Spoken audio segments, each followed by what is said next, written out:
After months and months and months of waiting, after months of legal back and forth, well, the Pfizer documents are finally beginning to get released into the public sphere.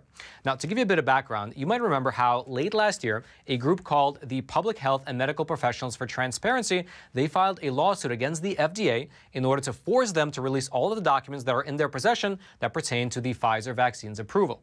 Specifically, they were looking to get access to the 33,000 pages of data which Pfizer submitted to the FDA in order to get emergency use authorization and then later full approval of their COVID vaccine. Now, of course, the FDA tried to slow walk the process. They said that they needed to take 55 full years to release all the documents. But as we have reported earlier, the judge in the case, he disagreed, and he forced the FDA to release all of their documents at an accelerated pace so that the public can have access to them all by the end of this year. And for your reference, here is the schedule of release that they now have to follow. On March the 1st, the FDA released 10,000 pages of documents, which are now publicly available. Then on April 1st, they'll have to release another 10,000 pages. Then on May 1st, June 1st, and July 1st, they'll have to release 80,000 pages on each of those dates. Then on August 1st, they'll have to release 70,000 pages. And then subsequently, following August, they will have to release 55,000 pages on the first business day of each month until all the documents are released. Now, one very important thing to mention here is that the court order, which forced the FDA to release these documents at an accelerated pace, it did not mention the order in which the documents have to be released. And so perhaps if they exist, the most damning documents might be pushed back later into the schedule. We'll just have to wait and see. Regardless, though, what this schedule actually means in practice is that as of this moment, me and you, meaning the public, we now have access to the first 10,000 pages of Pfizer documents. And if you're interested in checking them out for yourself, you can find them over on the official website for the Public Health and Medical Professionals for Transparency group. All you have to do is scroll down a little bit and then click on the button that says Pfizer's documents, and then you can go through them one by one, download them onto your computer, and scan through them for yourself. Now, in terms of what these newly released documents actually show, well, there's one batch that has the collected adverse reactions that people experienced during the first 3-month period shortly after the Pfizer vaccine began to be marketed to the public. Specifically, during the 3-month period between December 1st of 2020 and February 28th of 2021. This was the period when the vaccine was available under emergency use authorization, and it was the first time that people at large had access to it. And according to these documents, during that time period, meaning during that 3-month time period, here's what the data showed. To start with, there were 1,223 fatalities that were associated with the vaccine. Although, just to pause here for a quick moment, it's worth mentioning that none of these 1,223 fatalities have been verified to be directly related to the vaccine. But whoever reported it to the system likely believed that it was, and that's why it's mentioned in this report. So take that for what you will. Then moving on, there were 42,086 case reports, which contained within them a total of 158,893 adverse events, which were associated with the vaccine, meaning that the average person who was listed in that case report experienced something like 3 or 4 different adverse reactions. That's why those numbers are like that. And then furthermore, it's worth noting that this data was accumulated from the U.S. government's VAERS system, from reports that were submitted directly to Pfizer, as well as from reports that were submitted to the equivalent systems in other countries.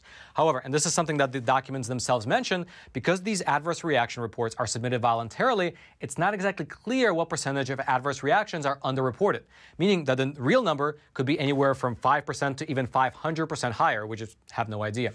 Regardless, though, let's continue digging in through the data together. Most of these adverse reactions were reported in the United States, standing at about 13,739. Then in terms of other countries, you had the United Kingdom with 13,404 adverse cases, Italy with 2,578, Germany with 1,913, France with 1,506, Portugal with 866, Spain with 756, and then the remaining 7,324 adverse case reports, they were distributed among 56 other countries. And then in terms of what these adverse reactions actually look like, meaning what symptoms the people actually experienced, well, these documents present a bit of a breakdown. And so in terms of the more common reactions, here's what the documents show. General disorders and administrative site conditions accounted for 51,335 adverse events. Nervous system disorders accounted for 25,957.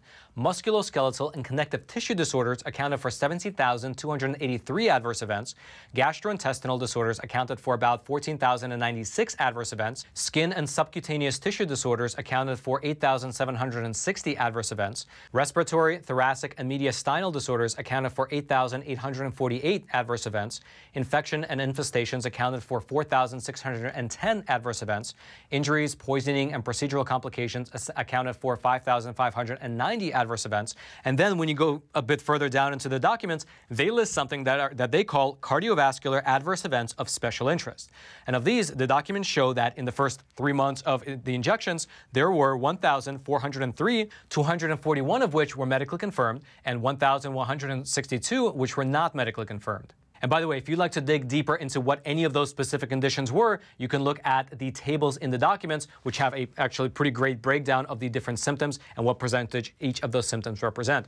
Also, there is something else that's worth noting, which is that if you continue to go down in these documents, they have another section which doesn't have percentages, but all it does is that it has page after page of an appendix which includes the adverse events of special interest. And in that list, there are many, many different conditions, including hemorrhages, even things like herpes and different syndromes, which are associated with a period of time shortly after people were administered the vaccine. Now, again, just because something is present on that long list does not mean necessarily that it is an adverse reaction that came from the vaccines.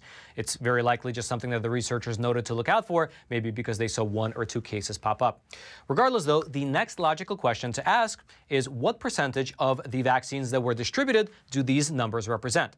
Because you can look at this data and you can say, wow, 42,000 cases of adverse reactions is huge. But what is the percentage? What is the denominator to look out for?